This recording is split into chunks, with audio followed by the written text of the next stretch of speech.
Hi, I'm Melrose, your celebrant, and I'm joined by the very lovely, Matthew Sims, Funeral Director.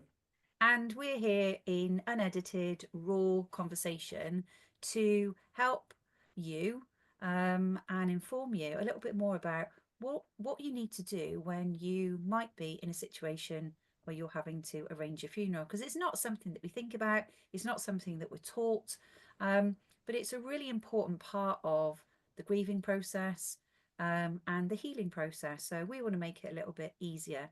And today we thought we would talk about how a funeral director and a celebrant work together in celebrating the life of your loved one. So, Matt, over to you. What happens when somebody loses a loved one? First port of call is to find a funeral director, right? Yeah, I think it works. It can work in both ways, if the client has already got the celebrant in mind, they could contact the celebrant initially, and I'm sure the celebrant then would recommend a funeral director, and vice versa. If the client contacted the funeral director first, generally I would ask the question of, do you have anybody in mind that you would like to take the funeral service? And if they say no, then I think it's about finding the right fit for of what the client is looking for. Yeah.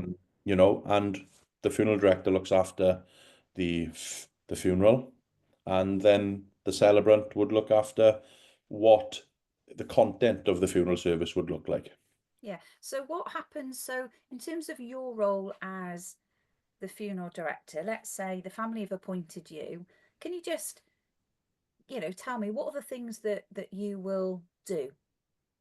Okay, so obviously we're going to look after your loved one, and bring compassion and empathy to the family, etc. Um, we are going to organize the whatever wishes that the family have. We're going to organize the coffin. We're going to organize the vehicles. We're going to liaise with third parties. The celebrant, like yourself, Em, is one of the third parties and partners that we would work with. Yeah. We would liaise all the information with you.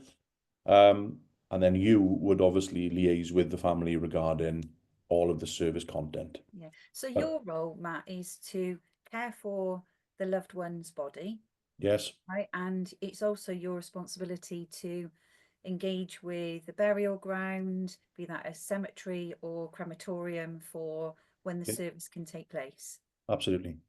Okay, right. And then my role is very Yeah, much to work with you, right? Is to work with you and the family. So typically, unless the family already know that they would like which celebrant they would want to take lead that service, quite often what will happen is that the funeral director and the celebrant will have a conversation. There'll be some information shared, and then it's our responsibility between the two of us to make that process as easy and as seamless as possible for the family. yeah, absolutely. I mean, I could go and do the funeral arrangement, and there's been many times where the client has mentioned what music they would like to me, and then it would be easier for me to just pass that on to you and say, "Oh, I am. When I was there, they mentioned this music for entry or for exit, just so you can continue that discussion when you go meet with them. Yeah, So and trying to link in as much as possible. absolutely.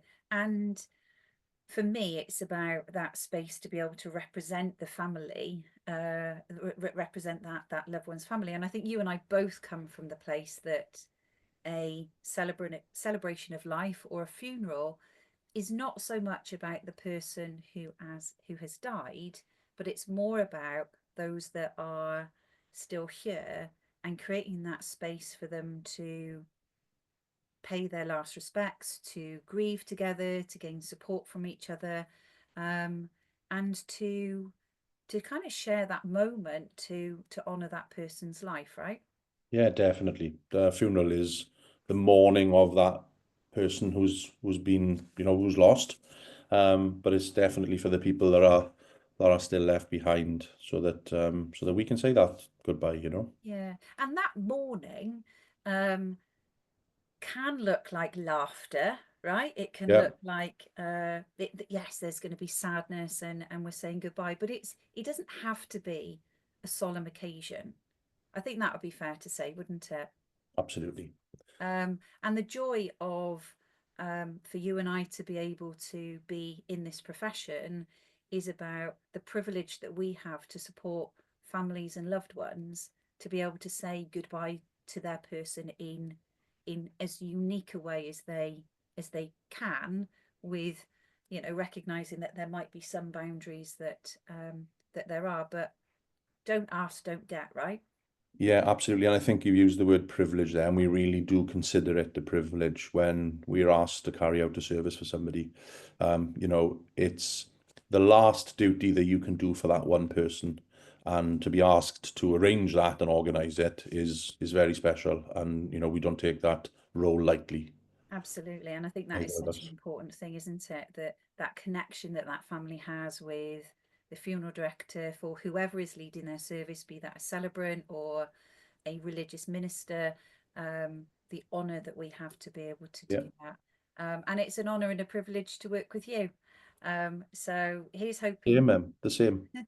here's hoping that these little raw, unedited conversations bring some clarity, support to others. So thanks, Matt, and Thanks, Em. we'll be back here soon. Take care.